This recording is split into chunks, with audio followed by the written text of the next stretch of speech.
Good morning, Brigadier. I shall be a little late. One of Alpha's crowd. Slower car this time.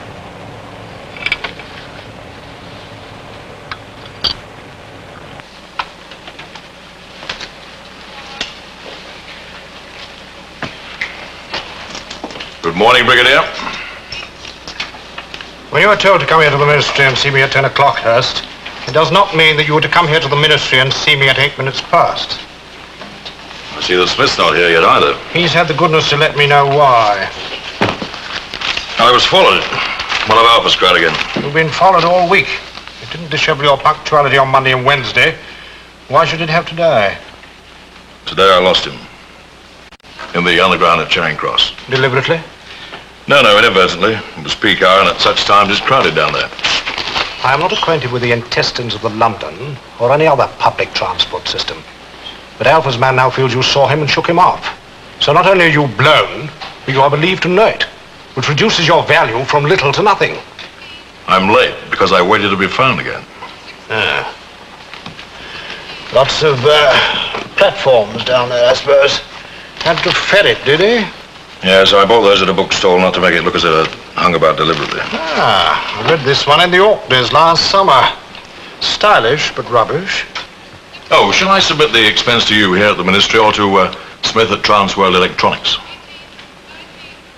When you were in the police, Hurst, before you were ordered to your present duties, whatever they might be, as a matter of national importance, did you, when reporting to your superior officer, stroll in at ease, plant like literature on his desk, sit unbidden, and then ask questions, the answers to which you are not entitled? Are you saying you're my superior, not Smith? That the security I should concern myself about is not merely his firm's, but this country's? A few more questions of that indiscreet nature, and the security you might best concern yourself about will become purely personal. Good morning, Peregrine. Morning. Hurst? Yes? When your managing director arrives, doesn't some vestigial remnant of the discipline you once received as a policeman nudge you to get to your feet? If you can convince me you're my boss and not the Brigadier, I'll not only stand for you, but hold your chair. If you consider it's a matter of national importance. Oh, steady, Hurst. You're a blown man. Yes, whoever your boss is, if he decides to observe normal procedure, he'll have four choices. To suspend you, to dismiss you, to request you to commit suicide, or to have you murdered. Smith's blown as much as I am, and so are you. Whoever decides to do what to whom will have to do the same to himself. Yours? Hurst's. The code crackers, spy and double spy, espionage and the atom. Oddly obsessive taste. Yes, what do you imagine you're in? Twice, Hurst, you've been to Madrid. On both occasions, it was to see what happened to a courier delivering documents. The first courier was intercepted and beaten up by an agent of those people we call the Alpha Guard.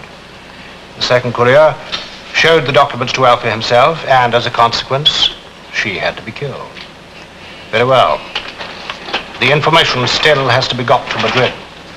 And having found the loyal and the disloyal equally unsuitable, we shall now use the person without that person's knowledge. An unwitting courier. Have a look at her. Her name is Mrs. Hope Dawson. The hyphenation is not so much due to social pretense as to a growing fashion among American women of keeping the names of all the husbands they divorce. Mrs. Jane Hope Dawson? European sales manager of the export department of the American Automation Components Corporation. You're meeting her in an hour or so, I believe.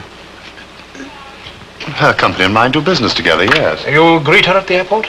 Naturally. More natural than commercially, I should say.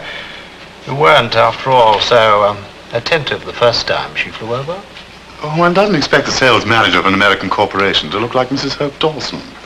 Has this anything to do with your decision? Your tone, Peregrine, suggests I shouldn't have made it.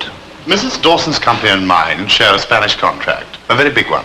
Even if we'd no personal interest in one another, we should still need to keep in constant touch over the next 2 weeks. And yet you apparently expect me to plant information on her so that she'll take it to Madrid without knowing. Simple for you to do that, surely. You more than anybody. And simpler still for the Alpha crowd to notice that I'm seeing her every day. And night. Last year, wherever she slept in actual fact, her luggage went to the Beverly Tower Hotel, and she at least arrived with it. Is that her intention today? It was mine. Let it remain so. Meet her, draw Alpha's attention to her, take her to the hotel. First, wait there for her arrival, then don't lose her. Don't report to me when Alpha has her followed, only when he stops.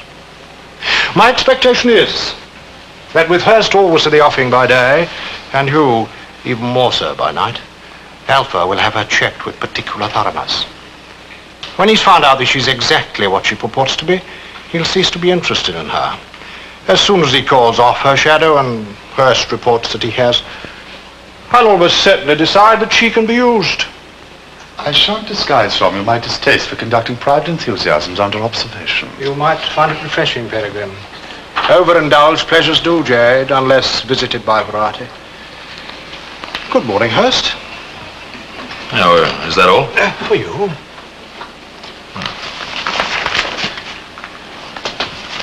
Oh, I'll leave the book receipt with you.